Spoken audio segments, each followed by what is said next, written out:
What financial steps should someone take when initiating a divorce, especially like during the divorce? What steps should they take? The shared assets. Okay. I think there's, again, different answers to this because it depends. Is it a collaborative divorce or is it acrimonious? Or is it even worse than that? I think that, again, divorces don't happen in a week or a day or what have you.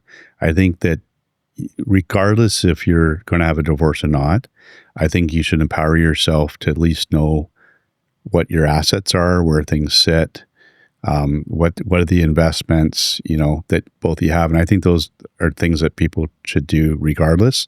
Now, the reality is not everybody's interested in tracking their RSP or their TFSA. They let their spouse do it, which is fine.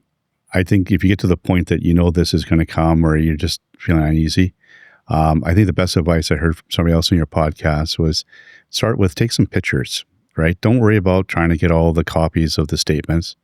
Just take some pictures of different stuff, right? Financial assets, pictures of, things, because it will help down the road when it comes to what kind of information you request and what have you. I think that, again, if you have a collaborative divorce, the law is pretty straightforward, right? I'm going to leave that one because that's what I think people kind of hope for. But if you got one that's a little bit more strenuous or acrimonious, I think you really need to remember that at the end of the day, you need to look after yourself. Yeah. And particularly if you have children, you got to think about their best interests. And it's tough because emotionally you can get pulled in all directions. And if you're in an abusive situation, I'm dealing with it right now with a few clients that, they kind of want to give them a second chance, or they want to, maybe we shouldn't go ahead with, certain things. And just remember, at the end of the day, you need to look after yourself, right?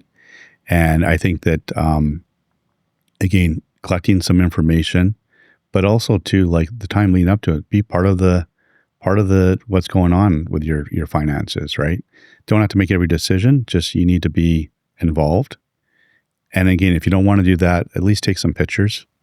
I think it's a good, Definitely having records and knowing what's there is important, because you may know in your mind what it was, but if you don't have a record of it, somebody's going to ask you about it down the road. And we want to be optimistic that you can reconcile in your relationship, but it's always better to be prepared. And I would also suggest talking to a good therapist ahead of time on how to have the conversation. Because if you suddenly had no interest in the finances, no interest in the portfolio, and you come home from work and you talk to your spouse and say, "Hey, where's this? What's this? I want to," naturally they're going to be like, "What's going on?" And if it could be acrimonious, then they're going to do things that they shouldn't do to hide assets and things like that. And so I think, I know it's not financial advice, but I would talk to a good therapist on how to have that conversation without escalating or creating a conflict, or, somebody, getting their back up thinking that, well, why do you need to know all this information, right? Yeah. Thanks so much for watching.